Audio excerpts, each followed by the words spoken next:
আসসালামু আলাইকুম ভিউয়ার্স। তো এই মুহূর্তে আমার সামনে একটি 3 রিলে বোর্ডের আইপিএস। তো আমরা আজ আপনাদের শেয়ার করব যে 3 রিলে বোর্ডে আমরা মসফেট লাগানোর পরে মসফেটের ভোল্টেজ দুই পাশে কেন একটু কম বেশ হয়। তো যার ফলে কি হয়, ট্রান্সফরমারের এই বারো বারো যে লুপটা, এটা আমরা হিটসিনের সাথে লাগানোর পরে আমরা যখন বোর্ডের মেইন সুইচটা অন করি তখন কিন্তু দেখা যায় যে এক সাইডের মসফেট কিন্তু পুড়ে যায়। তো এই ধরনের ফল্ট যাতে না হয় এর সলিউশন আজ দেখাবো। তো আমরা আইপিএস এর এখানে ব্যাটারি নেগেটিভ পজিটিভ দিয়ে রেখেছি। তো আমরা এখানে মেইন সাইডের যে সুইচটি রয়েছে, তো আমরা এখানে যে সুইচটি, তো আমরা যদি এখন এই সুইচটা অন করি, তো আমরা মেইন সুইচটা অন করলাম, এখানে কিন্তু ইউপিএস লেখা চলে এসেছে। তো এখন আমরা পরিমাপ করে দেখব যে বোর্ড থেকে যে অসিলেশন ভোল্টেজটি বের হয় এটা কত কত ভোল্টেজ দেখতে পাই আমরা এখানে। তো যে ভোল্টেজটা আমরা মসফেটের প্রথম লেগে পাই, তো সর্বপ্রথম আমরা ভোল্টেজগুলো দেখব। তো আমরা মিটারের নেগেটিভ প্রুফটি আমরা ব্যাটারি নেগেটিভের সাথে লাগাইছি। তো আমরা এখানে মিটারে ফলো করব। তো এই পাশে আমরা মসফেটে দেখতে পাচ্ছি 4.5, আর এই পাশে আমরা মসফেটে কিন্তু 3.6। তো ওখানে 1 ভোল্টের মতো কিন্তু ডিফারেন্স। এই সাইডে 4.5 আর এই সাইডে 3.6, তো এখানে 1 ভোল্ট ডিফারেন্স দেখাচ্ছে।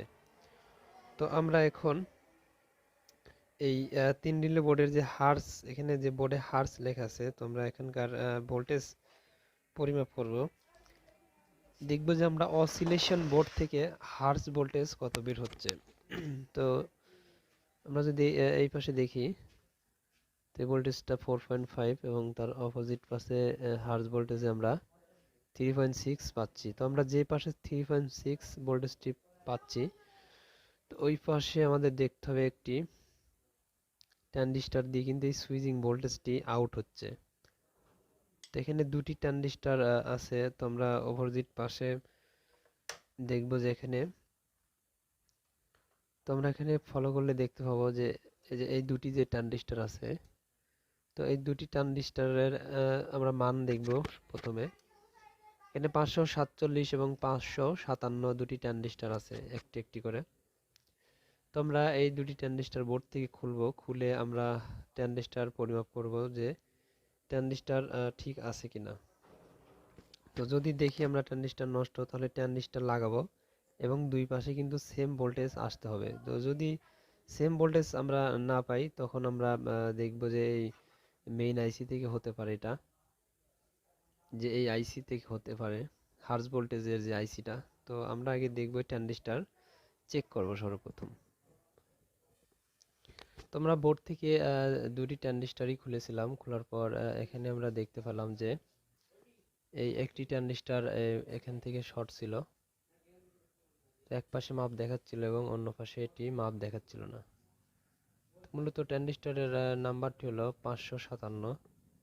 তো হয়তো ক্যামেরাতে এটা ভালো বোঝা যাচ্ছে না। তো আমরা এই 557 ট্রানজিস্টরটা নতুন একটি ট্রানজিস্টর বোর্ডে লাগাবো। তো আমরা অসিলেশন বোর্ডের 557 ট্রানজিস্টরটা আমরা চেঞ্জ করলাম।